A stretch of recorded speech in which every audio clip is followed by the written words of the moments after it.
adalah proses yang seterusnya selepas kita cek seluruh bilik ni. Bila dah jumpa point laluan anai-anai dan ada anai-anai aktif, kita akan proceed kepada proses seterusnya, iaitu kita install lah umpan ni.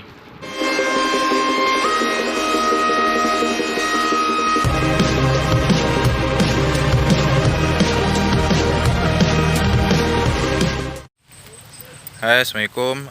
Saya Naim daripada AJ Pest Control. So hari ni kita ada servis buat termite baiting program dekat sebuah rumah customer kita ni ada masalah anai-anai.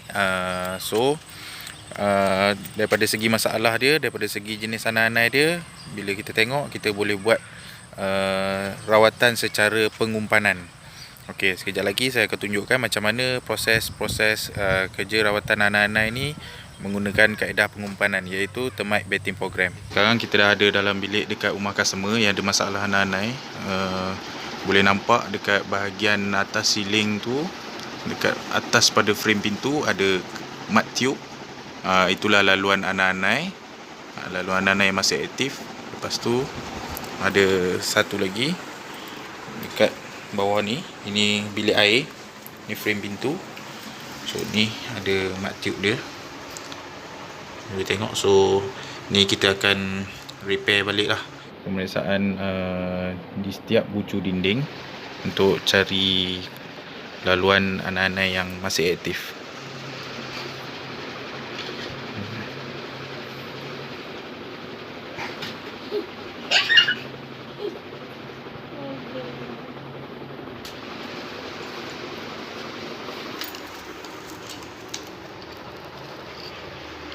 Saya nampak.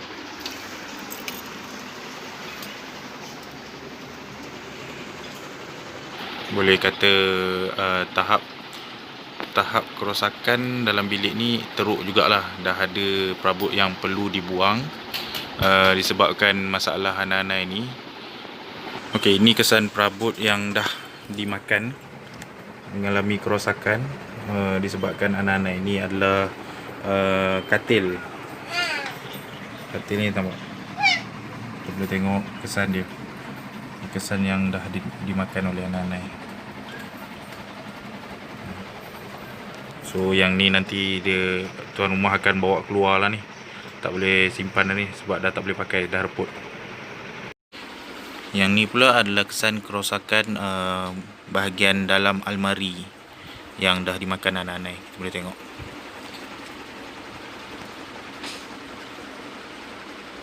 Okay. So dia ada kesan tanah tu. Ni dah total loss lah kalau nak kira ni, sebabnya dah habis dia masuk semua. Tapi tak apa, kita akan cuba repair balik masalah ni. Okay, kalau kita tengok kesan daripada frame pintu ni sebenarnya dah reput. Kalau tekan ni, okay, nampak dah boleh terkeluar dah kayu dia dalam tu. Okay, inilah dia hasil kerja anai-anai jenis Coptotemis. Nampak bila dibiar lama-lama dia akan jadi satu lubang, satu lompong. Dia ataupun kita panggil hollow lah. So hollow ni lah. Atas ni ada yang hidup, ada keluar. Nampak? Okey. Itulah dia. So kita boleh nampak daripada luar ni, dia anai-anai ni masih berjalan dalam ni, makna masih aktif lagi. So kita akan cuba rawat untuk belah atas ni sekali. Nampak tu, itu laluan dia dah sampai atas bumbung. Okey, sekarang kita dah jumpa kesan anai-anai aktif. Ada anai-anai hidup di setiap laluan yang kita dah korek tadi. Terusnya kita akan set up box umpan lah untuk letak dekat lebih kurang dalam 2 point untuk masalah bilik yang macam ni lah. Kita akan letak satu dekat bahagian pintu bilik air tu, dan satu lagi dekat dekat frame pintu lah. Nanti kita tengok macam mana setup dia. Okey, baik. Ini adalah proses yang seterusnya selepas kita cek seluruh bilik ni. Bila dah jumpa point laluan anai-anai dan ada anai-anai aktif, kita akan proceed kepada proses seterusnya, iaitu kita install lah umpan ni di setiap point yang kita pilih. Okey, umpan ni berfungsi sebagai makanan kepada anak-anak. Okey, dia adalah makanan utama anak-anak. Dia punya bahan utama untuk umpan ni adalah selulose. Jadi anak-anak akan makan umpan yang kita letak ni, dia akan bawa balik ke dalam sarang dia lebih kurang 20 kaki dalam tanah, sebab ni jenis Coptotemis. Umpan ni kita bancuh dengan air bateri. Fungsi racun ni, anak-anak dia akan makan, kemudian dia tak mati terus. Dia ada satu proses yang dinamakan IGR. Dia membantutkan pembesaran anak-anak. Jadi dalam beberapa tempoh anak-anak akan mati sebab tak boleh bersalin kulit. Dalam masa yang sama, dia akan transfer efek kepada anak-anak lain, dan makanan ni juga dia akan feed kepada queen dia. Selepas dia feed queen dia, dan queen dia pun mati sebab dah tak boleh dapat makanan lain daripada workers atau soldier yang dah mati makan umpan ni, maka boleh habis lah semua masalah anak-anak yang ada dekat kawasan ni. Okey, umpan yang dibancuh tidak boleh terlampau basah dan tidak boleh terlampau kering. Dia kena sedang-sedang je.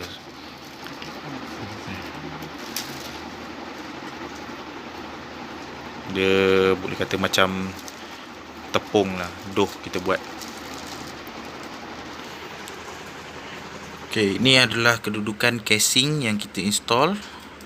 Kita letak berhampiran dengan mud tube anak-anak yang kita jumpa, supaya anak-anak akan boleh masuk terus ke dalam casing ni mengikut daripada laluan asal dia. Okey.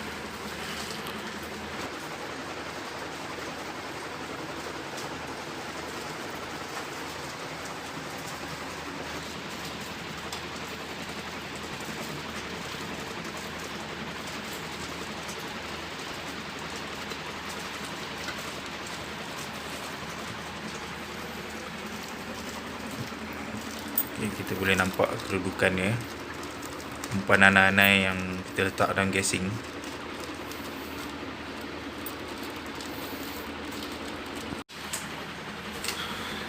Selepas kita dah letak, kita akan tutup, kita akan cover balik casing ni supaya bancuan umpan tu tak terkeluar daripada tempat yang kita nak repair ni lah. Okey, tu macam tu dia punya umpan anak-anak. So ini satu lagi point yang kedua kita letak. So dalam bilik ni total kita cover 2 point. Ini point yang kedua di bahagian frame pintu. Jadi yang kita check, dia keluar anak-anak tu belah atas sikit. Maka box ni, casing ni kita akan letak dekat bahagian anak-anak itu keluar. Jadi semua yang dalam mud tube ni, yang dah naik atas bumbung ni apa semua ni, akan turun ke dalam box ni untuk mencari makanan. So secara tak langsung kita dapat kurangkanlah risiko anak-anak ni merayap dekat bahagian atas. Okey, boleh nampak betul-betul sebelah kipas punya Swiss. Dan lepas kita dah isi tu, kita akan tutup. Untuk pengetahuan, umpan ni kita akan follow up dalam tempoh 2 hingga 4 minggu untuk kita pantau, kita tengok macam mana isi dia nanti, sama ada dah habis ke atau tak masuk ke. Tapi kebiasaannya dia akan masuk lah. Dia akan masuk. Kalau umpan tu dah habis, kita akan tambah. Kita akan tambah sampailah umpan ni dah langsung tak disentuh. Tu maknanya anak-anak dah habis lah.